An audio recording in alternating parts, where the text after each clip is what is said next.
राधा को अपनी सास से बहुत प्यार था। मम्मी जी, आपकी साड़ी कितनी प्यारी लग रही है। काश मैं भी आपके जैसी साड़ी पहन पाती।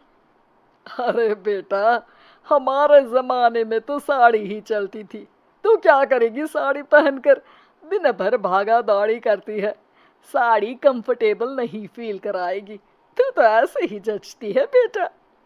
राधा सास को लेकर घूमने जाती, सैर करती और उनसे खूब बातें किया करती थी। एक दिन, अरे राधा और माँ, सुनो, अब हम लोगों को बम्बई चलना पड़ेगा। मेरी नई नौकरी वहीं लगी है। अरे वाह माँ, कितना मजा आएगा ना। अरे नहीं नहीं, मैं नहीं जाऊंगी। बड़ा शहर, बड़े लोग, मेरा दिल नहीं लगेगा। अरे माँ, मैं हूं ना आपके साथ।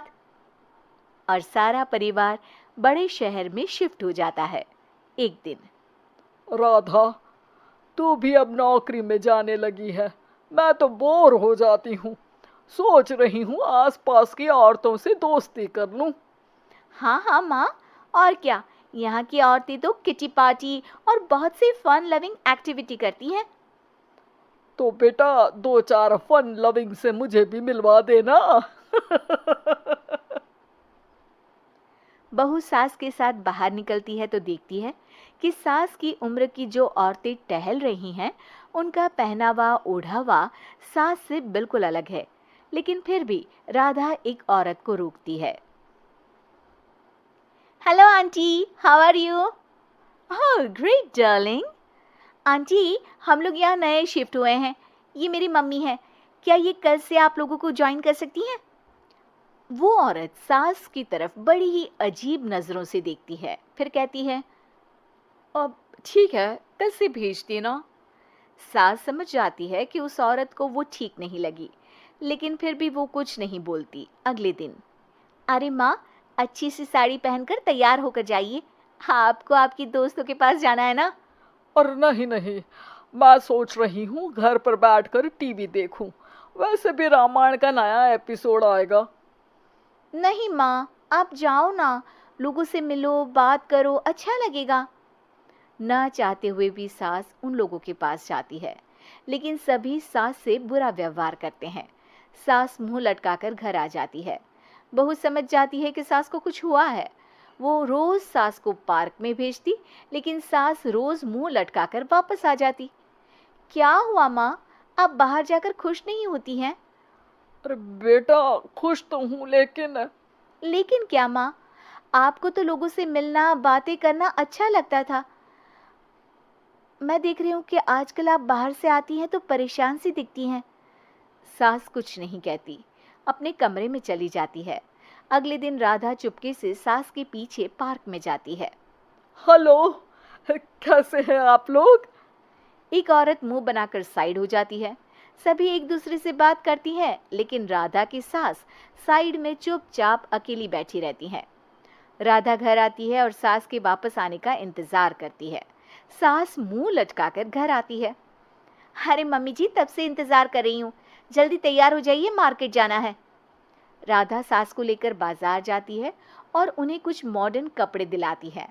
अगले दिन सास उन कपड़ों को पहनकर पार्क में जाती है। Oh my God, you are looking gorgeous.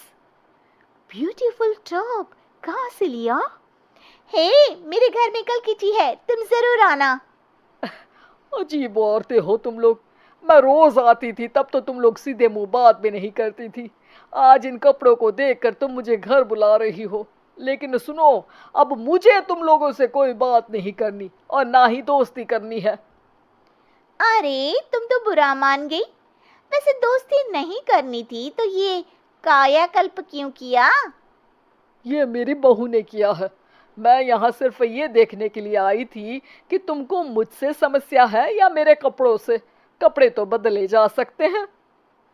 अच्छा चलो, जो भी हो, अब हम लोग तुम्हें अपने साथ रखने को तैयार हैं। लेकिन अब मुझे तुम लोग नहीं पसंद। ये बोलकर राधा की सास वहां से चली जाती है। वाह माँ जी, आज तो आपका चेहरा खिला खिला सा लग रहा है। लगता है आपकी सहेलियों ने आपको अपना लिया। हाँ, वो तो अपनाना ही था। दिखावे वाली जो है वो, मेरे कपड़े बदलते ही उनका दिल बदल गया। लेकिन आज मैं उन्हें मना कर आई, अरे क्यों माँ जी? क्योंकि उन लोगों को मुझसे नहीं मेरे कपड़ों से दोस्ती करनी थी। वैसे मेरे पास तो तू है ना, मेरी प्यारी बहू, मुझे किसी की जरूरत नहीं है। अरे नहीं नहीं माँ जी, आप ऐसा क्यों सोच रही हैं? बेटा ये गलत भी तो नहीं है, जैसा देश वैसा भेष। क्यों? ठीक है ना माँ, अब जब ये हम लोगों का देश है तो क्यों ना हम यहाँ का भेष अपना ले। हाँ हाँ जरूर, मैं तो तैयार हूँ। समय के साथ खुद को बदलने में कोई बुराई नहीं है, लेकिन कहीं नकल के चक्कर में बंदर ना दिखने लगूं। खैर, बहू लग जाती है सास की कायाकल्प।